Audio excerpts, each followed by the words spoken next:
चाहता हूँ कि आप घर पे स्वस्थ होंगे, जहाँ भी होंगे, या आप शहर में होंगे, गांव में होंगे, कहीं भी होंगे, स्वस्थ होंगे और हमारे जो क्लासेस चल रही हैं उन क्लासेस को देख रहे हैं।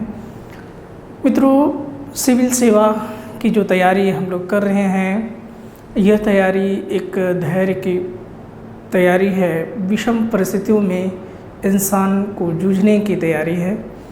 तो आप देखते हैं कि एक आईएएस ऑफिसर वह विभिन्न परिस्थितियों से जब लड़ते हुए आईएएस बनता है और बाद में जब वो सेवा में जाता है तो उसका प्रभाव बहुत ही प्रभावशाली होता है, व्यक्तित्व उसका बहुत अच्छा होता है, तो पर्सनालिटी डेवलपमेंट है।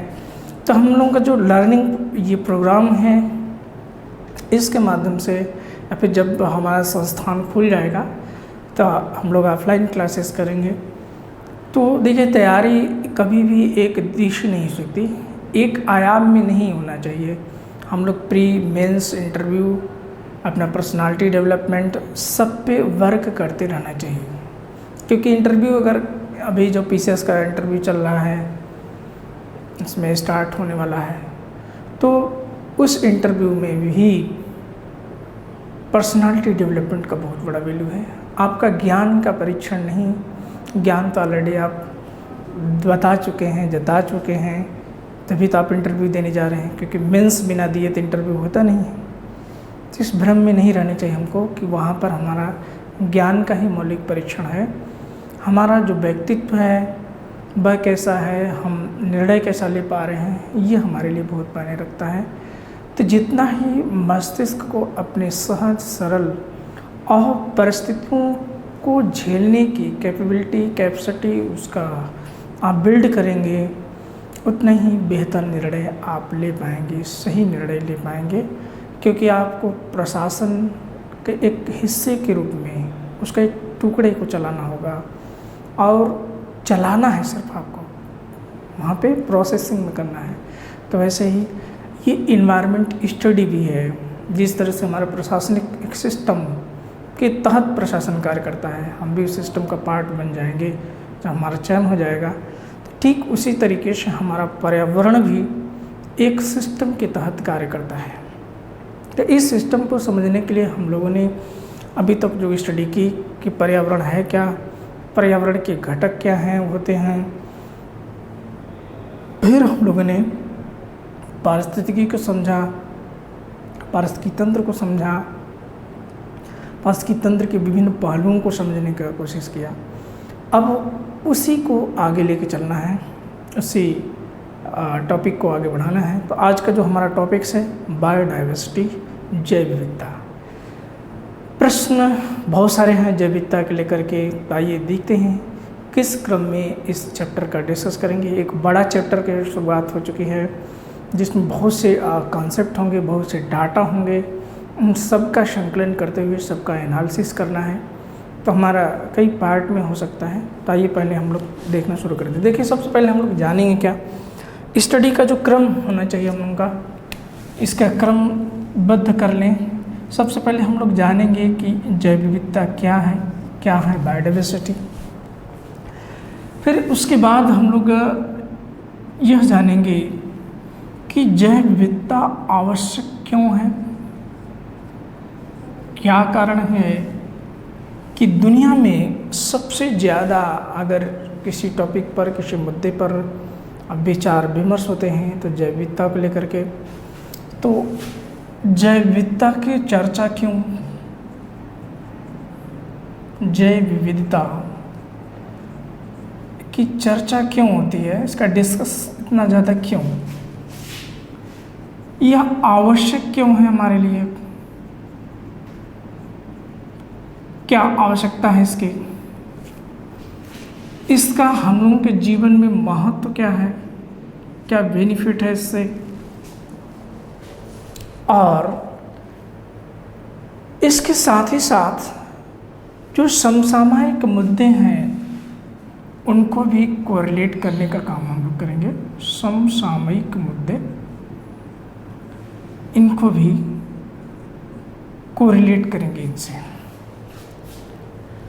क्योंकि दुनिया में बहुत सी चीज़ें चर्चा में रहती हैं। जैसे आप एक शब्द काफ़ी चर्चा में बना रहता है, हॉट स्पॉट। अब शब्द से तो ऐसा लगता है जैसे कोई गर्म स्थान है।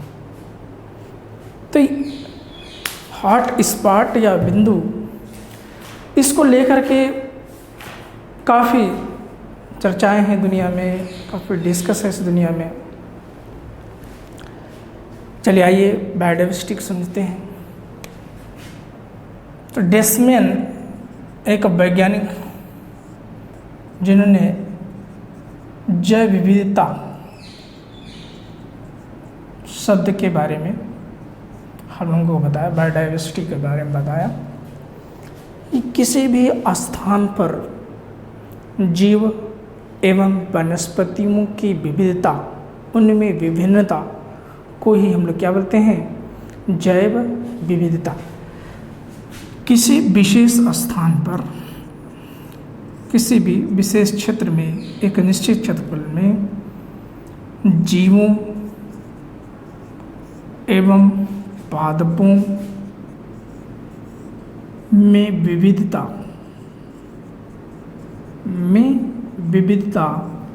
को ही हम लोग क्या बोलते हैं, को जैव विविधता बोलते हैं, बायोडाइवर्सिटी बोलते हैं। जीव से संबंधित है, जैव कारक हम लोग पढ़ चुके हैं। अब घटक भी इसमें आ जाएंगे, पादप भी होंगे, जो भी होंगे, जितने ही विविध प्रकार के, विभिन्न प्रकार के प्राणी होंगे। जैसे हम लोग देखते हैं कि पक्षी है, पक्षी एक वर्ग है जीव का, लेकिन पक्षियों में भी छोटी चिड़िया, बड़ी चिड़िया, उससे भी बड़ी, फिर उससे भी बड़ी, उसमें गीत है, गरुड़ है, कौवा है, बगुला है, तरह तरह के स्पीसीज, तरह तरह के पैरेट्स, आपके तोता है, गौरैया की चर्चा हम लोग विश्व गौरैया दिवस भी मनाते हैं हम लोग 20 मार्च को। तो विभिन्न पक्षियों का, तरह तरह की पक्षियाँ, मानव में आप देखें, मानव में विविधता, कोई काला है, कोई गोरा है, कोई लंबा है। तो जो जिस प्रकार की जलवायु क्षेत्र में, फिर भालू एक, वो भी एक जीव है, ध्रुवी भालू, और एक उष्णकटिबंधीय क्षेत्र का भालू। बाघ आप देखेंगे, बाघों की भी दुनिया में अनेक प्रजातियां हैं, शेरों की भी अलग अलग तरह की प्रजातियां हैं। तो विविधता दो स्तर पे मुख्य रूप से होती है। एक तो किसी जीव जाति के रूप में, और उस जीव की प्रजाति के रूप में। जैसे जीव जातु, गाय एक अलग जाति हो गई, हाथी एक अलग जाति का प्राणी हो गया, खरगोश एक अलग जाति का प्राणी हो गया। जब आप बायोलॉजी पढ़ते हैं तो यहाँ हम लोग बायोलॉजी का डिवीज़न नहीं करने चल रहे हैं, यहाँ उस विषय को हम लोग पर्यावरण के दृष्टिकोण से समझने की कोशिश करते हैं। एक साइंटिफिक लॉजिकल व्यू में, एक प्रशासनिक अधिकारी के तौर पर हमारा क्या व्यू होना चाहिए, क्या इतनी जानकारी होनी चाहिए, उस बेसिस से। तो जब साइंस पढ़ते हैं तो इसको गहराई से पढ़ते हैं, लेकिन एनवायरनमेंट स्टडी हम लोग सामान्य बेसिस से लेकर के चलते हैं। तो ये जैवी मानव एक तरफ प्राणी है, लेकिन इनमें भी अलग अलग प्रजातियाँ, इनमें भी अलग अलग प्रजातियाँ, इनकी भी अलग अलग प्रजाति हो सकती है, इनकी भी अलग अलग प्रजाति हो सकती है। जैसे सांप है, सांप एक जीव जाति, अब इसकी एक अलग अलग अलग तरह की प्रजातियाँ हो सकती हैं। जितने वृक्ष हैं, वृक्षों में जैसे आम हम ले लेते हैं, तो आम देखते हैं कि आम अलग अलग तरह की प्रजाति। आम तो भारत तो समृद्ध देश है आम के उत्पादन में, तो हम लोग कहते हैं दशहरी है, तो चौसा है, तो लंगड़ा है, तो ये है, वो है, तोतापरी है। तो तरह तरह की प्रजातियाँ, तो ये जैव जातियाँ और प्रजातियाँ, उनकी जो विविधता है, इसी को हम क्या बोलते हैं, बायोडाइवर्सिटी बोलते हैं। अब यही से प्रश्न ये उठता है, क्या कारण है ये, इसकी बायोडाइवर्सिटी की आवश्यकता क्यों पड़ती है, और यह विषय हमारे लिए चर्चा में क्यों बना रहता है। क्या कारण है कि इस विषय से हम प्रश्न बहुत ज़्यादा आता है। तो आज के लेक्चर में इतना ही समझेंगे। फिर अगला जो लेक्चर होगा है इसमें बहुत विशेष टॉपिक है ये, जिसमें हम लोग इसके संरक्षण की बात करते हैं। इससे संबंधित जो विभिन्न अधिनियम हैं, नियम हैं, इससे संबंधित जो अंतर्राष्ट्रीय संगठन हैं बायोडाइवर्सिटी को लेकर के संरक्षित करने का, तो पर्यावरण का जो मूल संरक्षण का कार्य है, जिस पर्यावरण की बात हम लोग लगातार करते चले आ रहे हैं, वह पर्यावरण आकर के कहाँ सन्निहित हो गया? इस बायोडाइवर्सिटी में। जितना ही किसी भी स्थान की जैव विविधता अधिक होगी, वह स्थान उतना ही लॉन्ग टर्म में, दीर्घकाल में वह चलता रहेगा। कहने का मतलब यह है कि वहाँ की जो जैविक संरचना है, वह जैविक संरचना का पतन इतना आसानी से नहीं हो सकता। जैसे आज हम लोग कोविड-19 के दौर में जी रहे हैं, तो इस कोविड-19 का दौर और आज से भारत के 70 साल पहले का जो दौर है, उस भारत की तस्वीर को एक बार देख लें और आज की तस्वीर को एक बार देख लें। दोनों तस्वीर को हम लोग क्लियर कर लेते हैं। आज से 70 साल पहले का जो भारत है, वह ग्रामीण समाज है भारत का, नगरीकरण बहुत कम है, अर्थव्यवस्था हमारी जो कुटीर उद्योग हैं, लघु उद्योग हैं, स्थानीय बाजार के उत्पादों पर निर्भर है।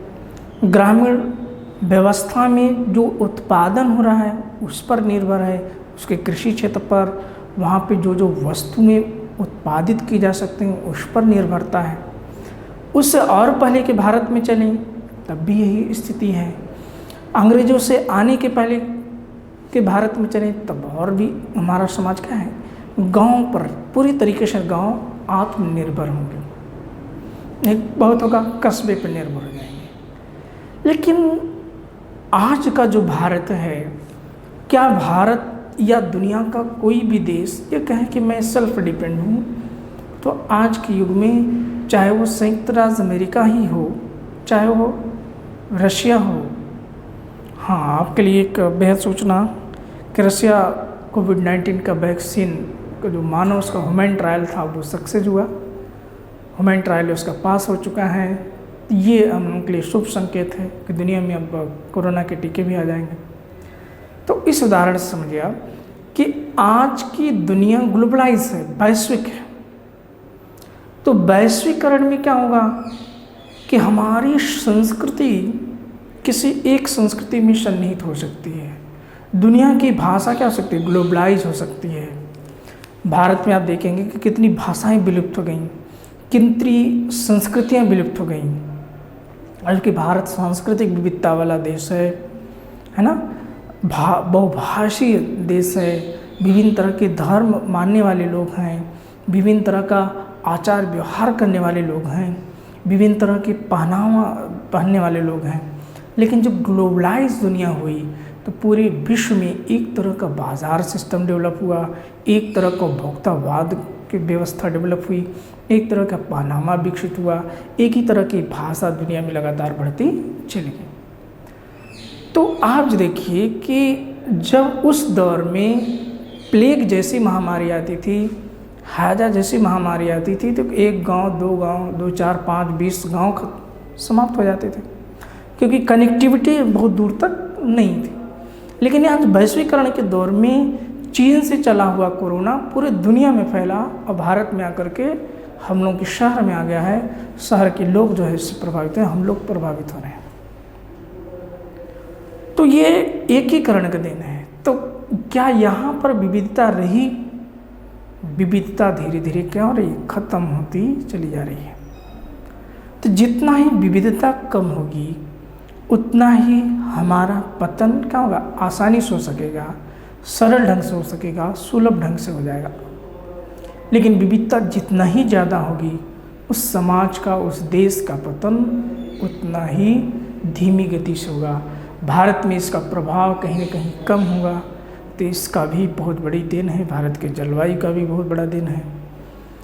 तो भारत का पतन जल्दी नहीं हो सकता, क्योंकि हम बहुत सांस्कृतिक देश हैं, हम लोग बहुत सांस्कृतिक लोग हैं, एकीकरण की तरफ नहीं भाग रहे हैं। शहर हो सकता है पूरे भारत के शहर एक तरह की संस्कृति में रहते होंगे, लेकिन गांव में आज भी भारी जनसंख्या निवास करती है और वहाँ पर विविधता आपको देखने को मिलती है।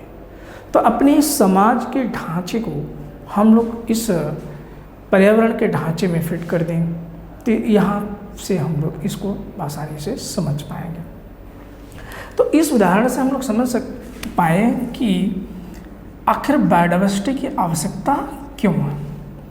अब हम लोग थोड़ा सा देख लें कि दुनिया में जैव विविधता कहाँ कहाँ पर ज़्यादा हो सकती है, किन किन क्षेत्रों में, और किन किन क्षेत्रों में जैव विविधता कम हो सकती है, क्या कारण है, इसका स्रोत क्या होगा। तो स्वाभाविक सी बात है कि जिन जिन स्थानों में सूर्य का प्रकाश, जल का स्रोत, अगर ये दोनों मौजूद हैं, साथ ही साथ वहाँ के स्थलीय बनावट वातावरण के अनुकूल है, वहाँ के मृदा संपदा हमारे अनुकूल है, तो जीवों एवं वनस्पतियों का जो विकास है वह तेज गति से होता है। ये हम लोग विभिन्न लेक्चरों में समझ चुके हैं।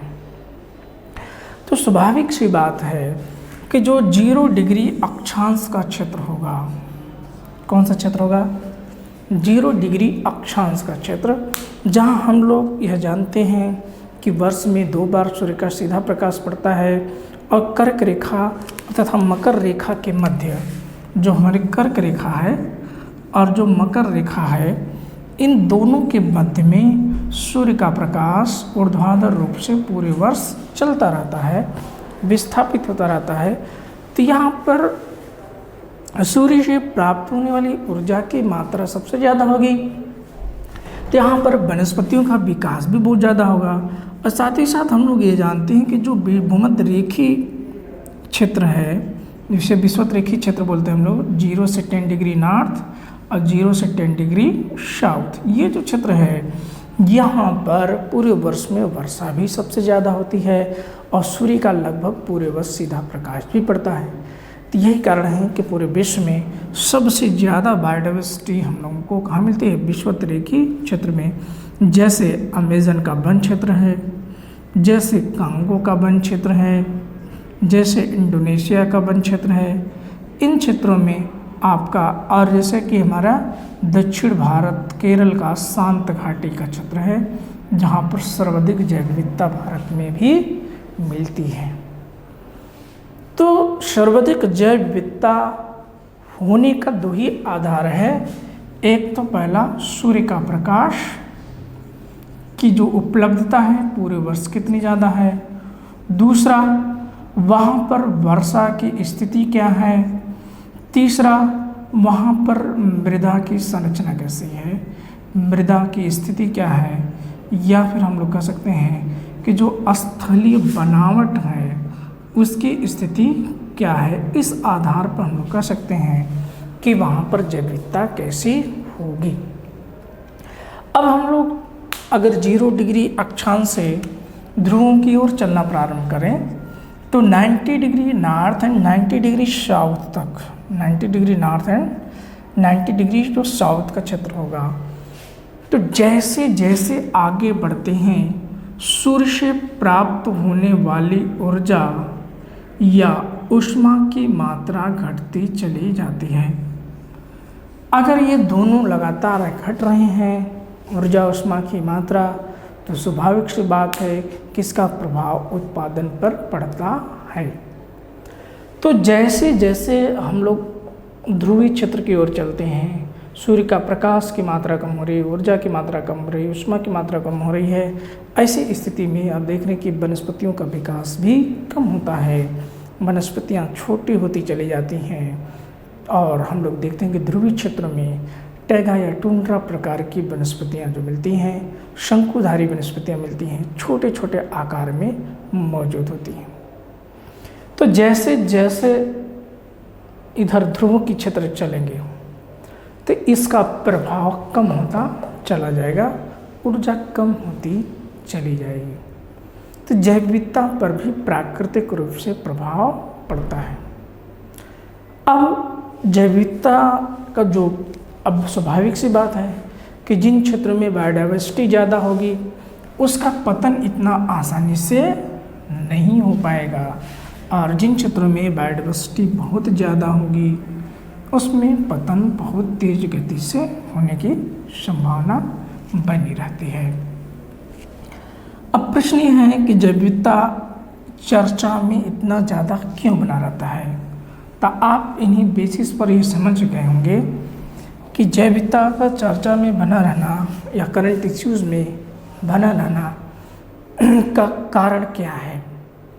कारण यही है कि हमारे जो गतिविधियां हैं, मानवीय जो गतिविधियां हैं, इन गतिविधियों के कारण हम लोगों की जो स्थिति बनी है वह स्थिति ये बनी है कि लगातार हमारा तकनीकी विकास हुआ, और तकनीकी विकास से हम औद्योगिकरण की तरफ बढ़े, हम शहरीकरण की तरफ बढ़े। तो शहरीकरण, औद्योगिकरण दो ऐसी प्रक्रियाएं तथा अतिशय उपभोग की जो हमारी घटना है, बाजारवाद, पूंजीवाद, उपभोक्तावाद, तो उपभोक्तावाद की तरफ भारत का प्रसार ज़्यादा हुआ या दुनिया के विभिन्न देशों का प्रसार हुआ। तो इसके कारण से प्रभाव ये पड़ा कि हम लोगों का जो जीवन है या हमारी जो गतिविधियाँ हैं वो स्थानीय पर्यावरण के विभिन्न तरह की वनस्पतियों का विलोपन, विभिन्न तरह के जीवों का विलोपन कर दिया। हम तरह तरह की खेती में भी कीटनाशक प्रयोग करने लगे, तरह तरह के हम लोग रासायनिक खाद का प्रयोग करने लगे, क्योंकि दुनिया में अब 8 अरब आबादी है। तो इतनी बड़ी आबादी का व्यापक स्तर पर भोजन की भरपाई करना इतना आसान काम हमारे लिए नहीं है। तो उस आसान काम को कैसे बदलेंगे। तो स्वाभाविक ये बात है कि प्रकृति की ही हत्या होगी। तो हमारा विकास प्रकृति के विनाश पर ही निर्भर करता है। तो हम जहाँ जहाँ पहुँचेंगे वहाँ वहाँ जैव विविधता समाप्त हो जाएगी। तो आप देखेंगे कि रेड पांडा जैसा जीव विलुप्त हो गया। रेड पांडा कहाँ चला गया, कहीं बाघ कहाँ चले गए। दुनिया में बहुत सारे जैसे एशियाई बब्बर शेर की संख्या भारत में कितनी सिकुड़ गई, जो शेरों की बहुत सारी प्रजातियां भारत से विलुप्त हो गई। तो जो भारत में botanical survey of India, zoological survey of India, जिसका हेडक्वार्टर कोलकाता में है, दोनों संस्थाएं इसी क्षेत्र में काम करती हैं। लेकिन आप देखते हैं कि दोनों संस्थाओं का जो वर्क है वह इसी पे है कि नई नई प्रजातियां खोजा जाए और जो प्रजातियां बची हैं उनका संरक्षण कैसे किया जाए। क्यों? क्योंकि खाद्य श्रृंखला जो हमारी है या जो हम लोगों का जो खाद्य जाल है, यह खाद्य जाल मजबूत तभी होगा या इस पर निर्भर करता है कि उस स्थान की जैव विविधता कितनी है। अब जैसे देखिए, भारत के व्यंजन को ले लें हम और एक संयुक्त राज्य अमेरिका के व्यंजन को ले लें। तो संयुक्त राज्य अमेरिका में क्या है? सैंडविच, बर्गर, पिज्ज़ा, फिर नॉनवेज होगा। भारत में क्या है? भारत में तरह तरह के व्यंजन, मिठाइयाँ हजारों रंग की, सब्जी अनेकों प्रकार की, तरह तरह की खाद्यान्न भारत में उपलब्ध है। इसलिए भारत जो है एक व्यंजन के रूप में, भोजन का जो प्रकार के रूप में देखा जाए तो बहुत ही संपन्न राष्ट्र है। यही कारण है कहीं न कहीं हम लोगों का जो निर्भरता है जीवन की, अगर एक चीज़ नहीं है तो दूसरे पर विकल्प है, वो नहीं है तो तीसरा विकल्प है। तो भोजन का जितना वैरायटीज़ उपलब्ध होगा उतना ही जीवन का होगा, आसानी से चल पाएगा, उतना ही हमारे जीवन का पतन कम होगा। और जितना ही एकीकरण की तरफ बढ़ेंगे, एक ही फसल पर निर्भर हो गए, अब एक ही फसल पर निर्भर थे और सूखा पड़ गया, अब भूखों मर जाएंगे। अगर हम विविध प्रकार की खेती कर रहे हैं तो कुछ ऐसी फसल होंगी जो कम वर्षा में भी उत्पादन का हो सकता है इनका। कुछ ऐसी फसलें होंगी ज़्यादा वर्षा होगी तब उनका उत्पादन होगा, तो ज़्यादा वर्षा वाले भी फसल लगा रखे हैं, कम वर्षा वाली भी फसल लगा रखे हैं। जैसा क्योंकि मानसून का जुआ खेती है, तो जैसी स्थिति होगी वैसा उत्पादन हो जाए, कम से कम भूखे तो नहीं मरेंगे। तो वैसे ही नेचर में ये खाद्य जाल मजबूत तभी होगा जब जैव विविधता किसी भी स्थान की जितना ही ज़्यादा हो। तो प्रकृति अपने सिस्टम को बैलेंस करने के लिए, नेचर अपने सिस्टम को संतुलित बनाए रखने के लिए विभिन्न प्रकार के जीव जंतुओं का विकास करता चला जाता है, एक दूसरे पर एक। अब तरह तरह के, जैसे कोई नया उत्पादन हुआ तो उसके लिए नई बैक्टीरिया आ जाएगी, नया फंगस आ जाएगा, है ना। और कुछ तो ऐसे उत्पाद आ सकते हैं जो कि विषमपोषी होंगे। वो क्या कर सकते हैं कि एक स्थान पर आए तो पूरी जैव विविधता को ही नष्ट कर दी। जैसे जलकुंभी से खूब प्रश्न आया है आपका, जलकुंभी को लेकर के। क्यों? क्योंकि जलकुंभी जिस जलाशय में हो जाए फिर वहाँ पर कोई दूसरी वनस्पति नहीं हो सकती। तो कुछ ऐसी वनस्पतियाँ होती हैं जो क्या कर सकती हैं, अन्य वनस्पतियों का विलोपन कर सकती हैं। जैसे सिस्टम में कुछ ऐसे लोग होते हैं कि जैसे ही पहुँचे तो फिर अन्य लोगों का पतन निश्चित हो जाता है। तो बायोडाइवर्सिटी की आवश्यकता इसीलिए है कि हमको जो खाद्य जाल हमारा है, जो खाद्य श्रृंखला है हमारी, वो टूटने न पाए। क्योंकि टूटा अगर कहीं से अगर उसकी व्यवस्था बिगड़ी तो किसी न किसी जीव की संख्या ज़्यादा हो सकती है, और किसी न किसी जीव की संख्या क्या हो जाएगी, विलुप्त हो जाएगा कोई ना कोई जीव। तो जो उसकी संख्या ज़्यादा होगी उसका पर्यावरण पे क्या प्रभाव होगा, दुष्प्रभाव होगा, पर्यावरण पे प्रतिकूल प्रभाव पड़ेगा। और जिसकी संख्या विलुप्त हो गई उसका भी पर्यावरण पे हानिकारक प्रभाव होगा। तो दोनों तरह से हमारा नुकसान होता है पर्यावरण का, हमारा संतुलन बिगड़ता है। तो इस संतुलन को बनाए रखने के लिए बाद में हम लोगों ने समझा कि जैव विविधता हमारे लिए जो बहुत ही अनिवार्य है। पर्यावरण संरक्षण का मतलब ही है बायोडाइवर्सिटी का संरक्षण। तो एक बार आप कहानी बताएं कि हम लोग पौधारोपण का कार्यक्रम चला रहे थे, उसमें तो बॉटनिकल सर्वे ऑफ इंडिया जो प्रयागराज में भी उसका छोटा कार्यालय है यहाँ पे। तो जब उन वैज्ञानिकों को पता चला कि हम लोग वृक्षारोपण कर रहे थे उसमें छात्रावास में, तो वो आए, तो हम लोग सोचे कि कोई बात हो गई क्या। तो जब उनसे बातचीत हुआ तो पता चला कि वो सिर्फ ये देखने आए थे कि आप जिन वृक्षों का वृक्षारोपण करने जा रहे हैं वे स्थानीय प्रजातियां हैं कि कहीं बाहर से तो नहीं लाए हैं। तो उनसे पूछा गया कि सर ऐसा क्यों। तो उन्होंने बताया कि देखिए, जब हम लोग स्थानीय प्रजातियों का वृक्षारोपण करेंगे तो उनसे यहाँ के बायोडाइवर्सिटी पर कोई विशेष प्रभाव नहीं पड़ेगा, वो जो है प्रतिकूल प्रभाव नहीं छोड़ते हैं। लेकिन अगर कोई बाहरी पौधा ला के यहाँ पर लगा देते, अगर उसका विकास हुआ तो हो सकता है स्थानीय कोई प्रजाति विलुप्त हो जाए। जैसे कि जलकुंभी के ले लेते हैं, जैसे जंगली बबुल हैं, ये सब ऐसी प्रजातियाँ हैं जो क्या कर सकती हैं कि किसी एक स्थान पर डेवलप्ड हुई तो किसी दूसरे का पतन होना निश्चित हो जाता है। तो आप इनसे माध्यम से समझ पाए होंगे कि इसकी आवश्यकता क्यों है, इसका महत्व क्या है हमारे लिए। अब इसी में हमारे लिए जो बहुत ही इम्पोर्टेंट शब्द है वह है जैव विविधता hot spot, biodiversity hot spot.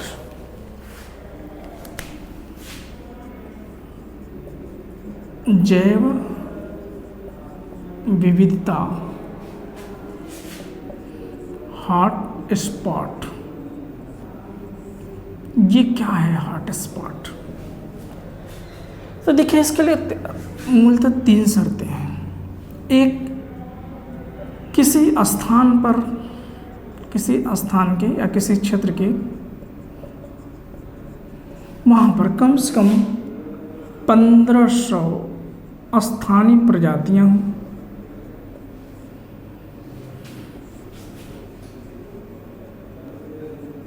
यानी इतनी विविधता हो,